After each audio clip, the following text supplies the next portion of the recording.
Hello everyone, कैसे हैं आप सब। देखिए, हम आप लोगों के लिए आज लेके आए हैं केमिस्ट्री 2020 का ऑब्जेक्टिव क्वेश्चन को। आपको बता दें कि केमिस्ट्री में जो ऑब्जेक्टिव क्वेश्चंस पहले पूछे जाते थे पिछले पैटर्न के हिसाब से, वो आते थे 8 क्वेश्चन। 8 क्वेश्चंस में से आपको मिलते थे 1 मार्क्स करके 8 नंबर। ठीक है, आपको बता दें कि जो बच्चे बोल रहे हैं या फिर डर रहे हैं केमिस्ट्री का ऑब्जेक्टिव क्वेश्चन हम बना के देंगे या नहीं देंगे, तो आप डरे नहीं। उसका झलक आप यहाँ पे देख सकते हैं कि आपको किस प्रकार से हम केमिस्ट्री में भी पढ़ाएंगे, उसमें भी आपको नोट्स मिलेगा और आपको मज़ा ही आने वाला है उसमें भी। तो लेट नहीं करते हैं और कर देते हैं वीडियो को स्टार्ट। लेकिन उससे पहले एक बात हम आपको बताना चाहेंगे कि हम केमिस्ट्री में जो 2023 है ना, 2023 इस बार चल रहा है, और उसमें जो आपका जेक आप लोग को ऑब्जेक्टिव क्वेश्चन दिया है, मॉडल सेट 2023 का जो मॉडल सेट है वो हम बना के दे चुके हैं। उसमें आपको बहुत सारे नोट्स भी देखने को मिल जाएंगे, तो जा करके आप वहाँ से देख लीजिए ताकि आपको मज़ा आने लगे वीडियो से। ठीक है, तो यहाँ पे देखिए बहुत सुंदर सुंदर सवाल पूछे जाते हैं केमिस्ट्री में भी। आपको डरने वाली बात कुछ होता नहीं है। अगर आप नहीं भी जानते हो कुछ भी, अगर आपको नहीं पता हल्का फुल्का, तो वीडियोज़ के सहायता से आपके पास थोड़ा बहुत तो मदद जाने वाला है, क्योंकि हम डिटेल में आपको बताने वाले हैं। क्वेश्चन के साथ, क्वेश्चन का सिर्फ आंसर नहीं, आंसर के साथ आपको नोट्स भी मिलेगा, और उस क्वेश्चन से क्या और कुछ क्वेश्चन पूछा जा सकता है उसके बारे में भी हम हिंट्स जरूर देंगे। ठीक है, तो देखिए क्या बोला जा रहा है कि पहला सवाल 2020 का वो क्या था कि बोला जा रहा है in a orthorhombic crystal system, axial angles alpha equals to beta equals to gamma are। ठीक है, अब ऑर्थोहोम्बिक क्रिस्टल सिस्टम में जो एंगल होते हैं अल्फ़ा बीटा गामा, वो कितने के बराबर होंगे? 90 के बराबर, 90 से कम मतलब लेस देन 90, ग्रेटर देन 90, 90 से ज़्यादा, और नॉन ऑफ दिस, इसमें से कोई नहीं। तो सबसे पहले आपको बता दें, जो जान रहे हैं वो ठीक है, आपको बता दें इसका आंसर जो होगा वो होगा इक्वल टू 90। अगर आपको आगे बढ़ना है तो आप चल जाइए, स्किप करके आगे बढ़िए, नेक्स्ट क्वेश्चन पाइए, यहाँ पे आप आंसर देखिए। और अगर किसी को जानना है कि इसके बारे में और कैसा कुछ सवाल पूछा जा सकता है, तो आप उसके लिए नोट देखिए। यहाँ पे नोट्स हम लाते हैं। सबसे पहले बात करते हैं क्रिस्टल लेटिस का। क्रिस्टल लेटिस पूछा है ना सवाल में, क्रिस्टल लेटिस दिख रहा है क्रिस्टल, तो क्रिस्टल लेटिस हम किसे बोलते हैं? तो वो देखिए आप कि क्रिस्टल जो होता है वो एक प्रकार का 3 डायमेंशनल अरेंजमेंट होता है पार्टिकल्स का, बहुत बढ़िया तरीके से। ठीक है, तो ये दिख रहा है एक 3 डायमेंशनल एक आपका अरेंजमेंट है पार्टिकल्स। आपको पता होना चाहिए ना, हम आपको यूनिट सेल के ऊपर आपको एक नोट्स भी दिए हुए मॉडल सेट में, आप जाके देखें, आपको और मज़ा आएगा ये सब देखने में। ठीक है, तो सबसे पहले क्रिस्टल लेटिस से क्या होता है कि रेगुलर 3 डायमेंशनल अरेंजमेंट होता है। ये दिख रहा है 3D पिक्चर है, ये है ना, 3D पिक्चर है। अब आपको बता दें कि क्रिस्टल लेटिस को अच्छे तरीके से समझने के लिए, इसको कैटेगराइज्ड करने के लिए, इसको कैरेक्टराइज्ड करने के लिए हमको 6 पैरामीटर की ज़रूरत पड़ती है। वही हम लिखे हुए हैं, देखिए कि अगर हमको क्रिस्टल लेटिस के बारे में समझना है तो हमें 6 पैरामीटर का ज़रूरत पड़ेगा। 6 parameter to characterized unit cell. ठीक है, वो क्या क्या होते हैं तो वहाँ पे लिख दे रहे हैं हम। आपको बता दें ये पूछा जा चुका सवाल, यही जो नोट्स हम आपको दिए हुए हैं कि एक यूनिट सेल में, यूनिट सेल बोलिए आप या फिर आप बोलिए क्रिस्टल, है ना, इसको समझने के लिए हमें कितने पैरामीटर की जरूरत पड़ते हैं? तो इसका आंसर 6 आ चुका है। हम आपको जैसे ही कराने वाले हैं नेक्स्ट ईयर का, जैसे ही हम आपको ऑब्जेक्टिव क्वेश्चन कराएंगे वहाँ पे मिल जाएगा। तो कितने पैरामीटर होते हैं? 6 पैरामीटर। क्या क्या है वो देखिए पहले। सबसे पहले तो 6 पैरामीटर में होते हैं 3 एज या साइड, मतलब 3 भुजा और 3 कोण। आप देख सकते हैं ना कि ये अगर एक 3D पिक्चर है तो इसमें 3 तो भुजा होगा, लंबाई चौड़ाई दिख रहा है, लंबाई चौड़ाई और ऊंचाई, लंबाई चौड़ाई और ऊंचाई, 3 तो कोण होगा, है ना। तो वही एक यूनिट सेल या फिर एक क्रिस्टल लेटिस को अच्छे तरीके से समझने के लिए हमको 6 पैरामीटर का जरूरत पड़ेगा। उसमें से 3 भुजे के बारे में, मतलब 3 भुजा हमको जरूरत पड़ेगा जानने के लिए, और 3 एंगल, 3 एंगल। ठीक है, भुजा को हम डिनोट करते हैं ABC से, और 3 कोनों को हम डिनोट करते हैं अल्फा बीटा एंड गामा से। आपको बता दें अल्फा किसके किसके बीच का कोण होता है? तो B और C। बीटा किसके बीच का होता है? तो C और A। गामा किसके बीच का होता है? तो A और B। गामा होता है A और B के बीच का एंगल। आप नोट जरूर करोगे सबको। सबसे और यहाँ पे आते हैं, अभी अब आते हैं आपके पिक्चर में। यहाँ पे देखिए ये दिख रहा है क्रिस्टल लेटिस है, इसमें 3 भुजा को आप देखिए। 3 भुजा कौन कौन सा? ये दिख रहा है एक, ये A हो गया, ये आपका ब्रेथ है, ये हो गया इसका लंबाई, ये देखिए B। ठीक है, और ये हो गया इसका ऊंचाई, ये हो गया C। अब अल्फ़ा, ये वाला कोण को हम अल्फ़ा बोलते हैं, ये वाला कोण क्या है आपका? अल्फ़ा है। ये वाला कोण क्या है? बीटा है। और ये वाला कोण क्या है? गामा है। अल्फ़ा किसके बीच? B और C। बीटा किसके बीच? C और A। गामा किसके बीच? A और B। तो इतना सब कुछ जान करके, 3 भुजा मतलब ABC और अल्फ़ा बीटा गामा को जान करके हम नए नए क्रिस्टल के नाम जानते हैं। तो अभी आपको कौन सा क्रिस्टल का नाम पूछा है? तो वो पूछा है आपको ऑर्थोहोम्बिक। तो आपको बता दें कि ऑर्थोहोम्बिक में जो A होता है आपको, मतलब जो भुजा होता है A, B और C, ये तीनों आपस में बराबर नहीं होते हैं, मतलब नॉट इक्वल टू होता है, तीनों भुजा आपस में बराबर नहीं होगा, लंबाई चौड़ाई ऊंचाई तीनों अलग अलग होगा। और इसमें जो एंगल होता है अल्फ़ा बराबर बीटा बराबर गामा, ये होता है 90 डिग्री का, ये होता है 90 डिग्री का। अभी आपको ऑर्थोहोम्बिक पूछा है, आपको पूछ सकता है मोनोक्लिनिक, अब पूछा गया सवाल है मोनोक्लिनिक, फिर क्यूबिक, है ना, तो फिर क्यूबिक हो गया। तो इस प्रकार से बहुत सारे सवाल है। तो आप इसको तैयारी करने के लिए आपको नोट्स तो पहले दिए हुए हैं, थोड़ा बहुत जानकारी मिल चुका है कि हमको समझने के लिए हमको चाहिए पड़ेगा 6 पैरामीटर, 3 भुजा, 3 भुजा मतलब 3 एज और 3 एंगल। अब हमको अगर यहाँ पे मान लो अभी आपको कोई बता दिया कि एक एक एक लेटिस है जिसमें बोला गया कि ए बराबर ए, ऐसा सिंबल है कि तीनों भुजा आपस में बराबर नहीं है, तो क्या होगा, वो तो ऑर्थोहोमिक होगा। हम लिख दिए कि तीनों भुजा बराबर नहीं होता, तो हम इस सबको जान करके जान सकते हैं वो किस प्रकार का क्रिस्टल होगा। आपको अगर इसमें और बढ़िया नॉलेज चाहिए, इसको और जानना है, सवाल फंसेगा आपका, यहाँ से बनते भी हैं, तो आप जाओगे एनसीईआरटी के पेज नंबर 8 में पहला चैप्टर के पेज नंबर 8 में आपको लिस्ट करके दिया गया है, आप वहाँ से भी तैयारी करोगे। वैसे अभी आपका ऑर्थोहोम्बिक के लिए अल्फा बीटा और गामा कितना के बराबर होगा, 90 के बराबर होगा। तो इसका जो सही आंसर होगा वो आपका इक्वल्स टू 90। ठीक है, नेक्स्ट सवाल कहते हैं एन एग्जाम्पल ऑफ ट्राईमोलिकुलर रिएक्शन। ट्राईमोलिकुलर है ना, ट्राईमोलिकुलर, मोलिकुलरिटी तो आप जानते ही होंगे। ट्राईमोलिकुलर में 3 मोलिकुल, वैसा रिएक्शन जिसमें 3 मोलिकुल आपस में भाग लिए हैं उसको हम ट्राईमोलिकुलर बोलते हैं। तो आप पहला रिएक्शन में देखिए, यहाँ पे ये रिएक्शन में कितना मोलिकुल भाग लिया, आगे कुछ नहीं मतलब 1, आगे कुछ नहीं मतलब 1, तो ये यूनिमोलिकुलर है। ठीक है, ए नंबर में यूनिमोलिकुलर 1 हो गया। बी नंबर पर ये कितना लिखा हुआ 2, मतलब ये हो गया आपका बाईमोलिकुलर, 2 ठो मोलिकुलर हो गया, एच आई का 2 ठो होगा।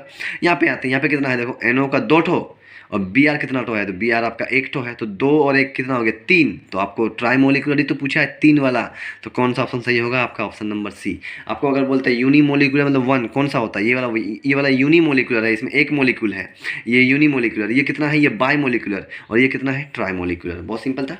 नेक्स्ट सवाल, यहाँ पे आपको एक रिएक्शन दिया हुआ है, ठीक है, ये बेंजीन है, इसका रिएक्शन हो रहा है कार्बन मोनोऑक्साइड और HCl के साथ, किसके प्रेजेंस में, एनहाइड्रस AlCl3 या फिर CuCl यानी क्यूप्रस क्लोराइड, तो बन रहा है बेंजल्डिहाइड। आपको बताना है कि इसमें से कौन सा नेम रिएक्शन है, ये फ्राइडल-क्राफ्ट है, गटरमैन है या रजनमैंड है या फिर नॉन ऑफ दिस में से कोई नहीं है। सबसे पहले आपको बता दें इसका जो सही आंसर है वो है आपका गटरमैन कॉच रिएक्शन। थोड़ा इसके बारे में आप यहाँ पे देखिए कि गटरमैन कॉच रिएक्शन क्या बोलता है।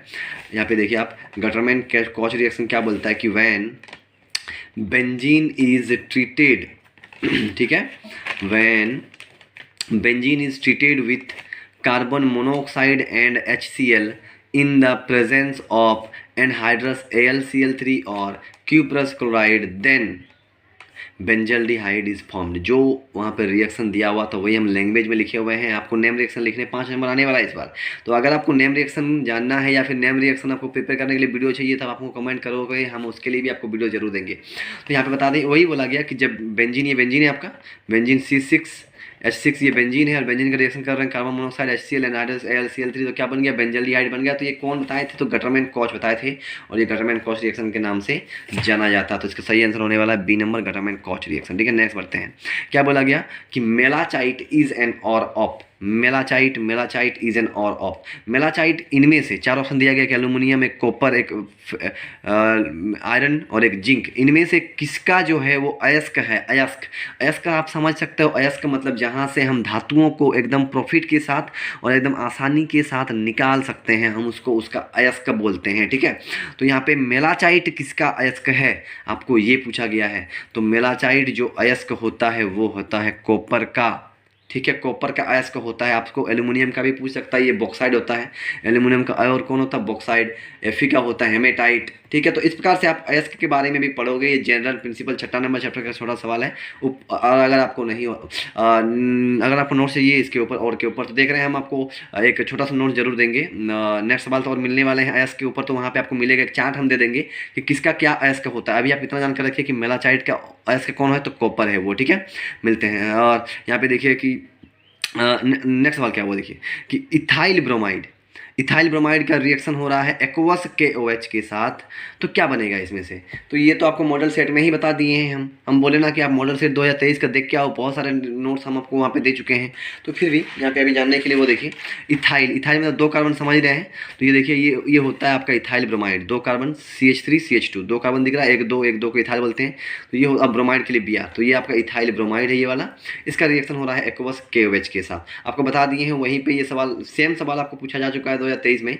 तो एक्वस KOH में क्या होगा कि एक्वस KOH में ये बनता है K+ और OH minus, K+ OH minus, यहाँ पे आप दे दीजिए Br - C में प्लस। अब इस प्लस के पास ये प्लस है, इस प्लस के पास ये माइनस आएगा और इस प्लस के पास ये माइनस जाएगा। तो बोलिए क्या बनने वाला, ये प्लस है, इस प्लस के पास क्या बनने वाला, ये माइनस, मतलब ये बन जाएगा CH3, ये CH3 CH2 और साथ में कौन सा माइनस आएगा, OH, और साथ में बाहर कौन जाएगा, K के साथ Br जाएगा, K के साथ Br। तो ये क्या बन गया आपका, 2 कार्बन है और यहाँ पे अल्कोहल है, मतलब ये आपका इथेनॉल है, इथेनॉल, या फिर हम इसको बोलेंगे इथाइल, 2 कार्बन के लिए इथाइल अल्कोहल, 2 कार्बन, इसको हम इथेनॉल बोलेंगे, या फिर इसी को हम बोलेंगे इथाइल अल्कोहल, इसी को हम क्या बोलेंगे, इथाइल अल्कोहल। तो आपका ऑप्शन देखिए, हाँ यहाँ पे आपको बता दिए हैं कि यहाँ पे एक्वस है, अगर यहाँ पे अल्कोहलिक होता है, अल्कोहलिक, तो अल्कोहलिक रहने पे क्या बनेगा उसके ऊपर बता चुके हैं, आपको बता दें अल्कोहलिक रहेगा तो ये एल्किन बन जाएगा, एल्किन, अल्कोहलिक रहेगा तो एल्किन, एक्वस बनेगा तो अल्कोहल आएगा इसमें, इथेनॉल या फिर इथाइल अल्कोहल। अब ऑप्शन देखिए, आपको मॉडल सेट में बता चुके हैं, वहाँ पे जाकर उसको तैयारी करिए, इसका आंसर होने वाला है A नंबर,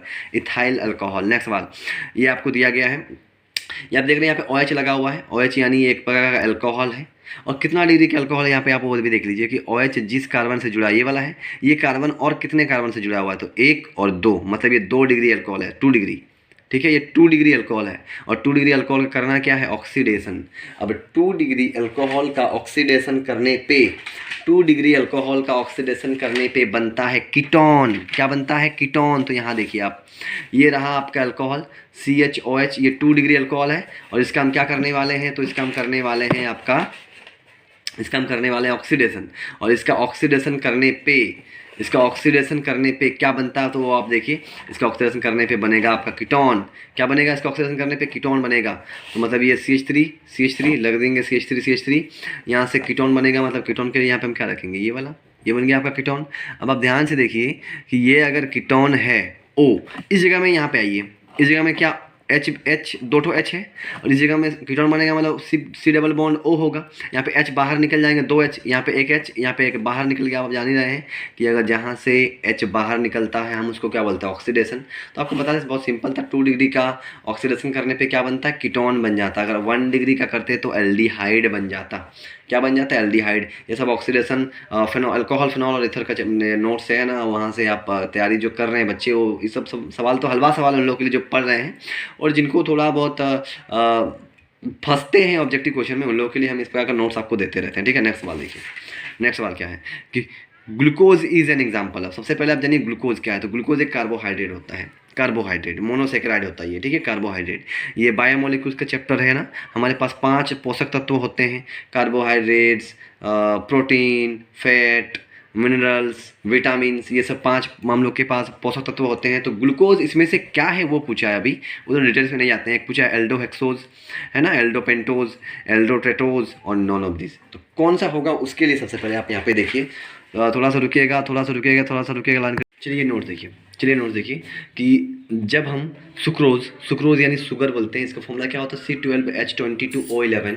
इसका जब हम हाइड्रोलिसिस करते हैं, तो हाइड्रोलिसिस करने पे जब हम इसका हाइड्रोलिसिस करते हैं, तो हाइड्रोलिसिस करने पे हमको 2 प्रकार का कार्बोहाइड्रेट्स मिलता है। हाइड्रोलिसिस यानी पानी में देने पे, जब हम शुगर को मतलब सुक्रोज को पानी में दे देते हैं, तो 2 प्रकार का हमको क्या मिलता है, कार्बोहाइड्रेट मिलते हैं। एक को हम बोलते हैं ग्लूकोज, एक को हम बोलते हैं फ्रुक्टोज। अब देखिए ग्लूकोज और फ्रुक्टोज का जो फॉर्मूला होता है, वो दोनों का फॉर्मूला सेम होता है, C6H12O6। इसका भी होता है C6H12O6, लेकिन हाँ ग्लूकोज में जो होता है, इन दोनों में अंतर होता है स्ट्रक्चर में, ठीक है। अब ग्लूकोज में जो होता है उसके स्ट्रक्चर में एल्डिहाइड प्राप्त होता है, और फ्रुक्टोज वाला में कीटोन होता है। तो अब ग्लूकोज में क्या रहता है, कौन सा फंक्शनल ग्रुप होता है, एल्डिहाइड। इसके वजह से हम इसको एल्डोहेक्सोज बोलते हैं। हेक्सोज मतलब समझ रहे हैं, हेक्सेन 6 कार्बन। और फ्रुक्टोज में होता है कीटोन, इसलिए हम इसको बोलते हैं कीटोहेक्सोज। तो ग्लूकोज क्या हो जाएगा आपका, एल्डोहेक्सोज। बहुत सिंपल नोट्स था ना, समझ रहे हैं कि हम अगर ये पूछा भी गया है कि सुक्रोज को पानी में देने पे क्या बनता है, देखिए नोट्स आपको दे रहा है। तो सुक्रोज को जब हम पानी में दे देते हैं तो बनता है ग्लूकोज और फ्रुक्टोज। अब ग्लूकोज में क्या मौजूद होता है, तो एल्डिहाइड, इसलिए हम इसको बोलते हैं एल्डोहेक्सोज। फ्रुक्टोज। और कीटोन, फ्रुक्टोज में क्या मौजूद होता है, तो होता है कीटोन, इसलिए हम इसको बोलेंगे कीटोहेक्सोज। यहाँ पे ग्लूकोज के लिए कौन सा आंसर सही होगा, तो वो होगा आपका एल्डोहेक्सोज। नेक्स्ट सवाल देखिए आप, क्या बोला गया, बेंजल्डिहाइड है और बेंजल्डिहाइड को करना है oxidation in the presence of air, तो क्या बनेगा आपको ये बताना है, ठीक है। तो सबसे पहले आप यहाँ देखिए बेंजल्डिहाइड, ये वाला बेंजल्डिहाइड होता है आपका, और बेंजल्डिहाइड को जब हम ऑक्सीडेशन करते हैं तो वो उसको बेंजोइक एसिड में कन्वर्ट कर देता है। तो इसका सही आंसर क्या होने वाला है, एसिड वाला बेंजोइक एसिड, वो हो जाएगा आपका ऑप्शन नंबर बी। तो मस्त रहिए। अब देखिए आपका ये खत्म हो गया है ना, अब आप मस्त रहिए, बिंदास रहिए, हम आपको लिए ऐसे नोट्स लेते आएंगे और आपको ऐसे वीडियोस भी मिलते रहेंगे। अगर मदद हो रहा है तो आप जरूर इस वीडियो को शेयर करोगे ताकि बहुत सारे बच्चों को मदद मिले, वो भी पढ़ पाएँ और अपने जो एग्ज़ाम है उसको वो पास कर जाएं। क्योंकि इस बार 35 का ऑब्जेक्टिव होने वाला है और 35 में से अगर आप 23 ही ले आओगे ऑब्जेक्टिव में तो ही आप पास हो जाओगे, उसी में से आप पास हो जाओगे। तो जो बच्चे इस बार मान लीजिए कोई कमज़ोर बच्चे होते हैं तो ऑब्जेक्टिव से ही पास कर सकते हैं, तो उन लोगों के लिए वीडियोज़ को शेयर जरूर करोगे, ठीक है। मिलते हैं नेक्स्ट वीडियो पे।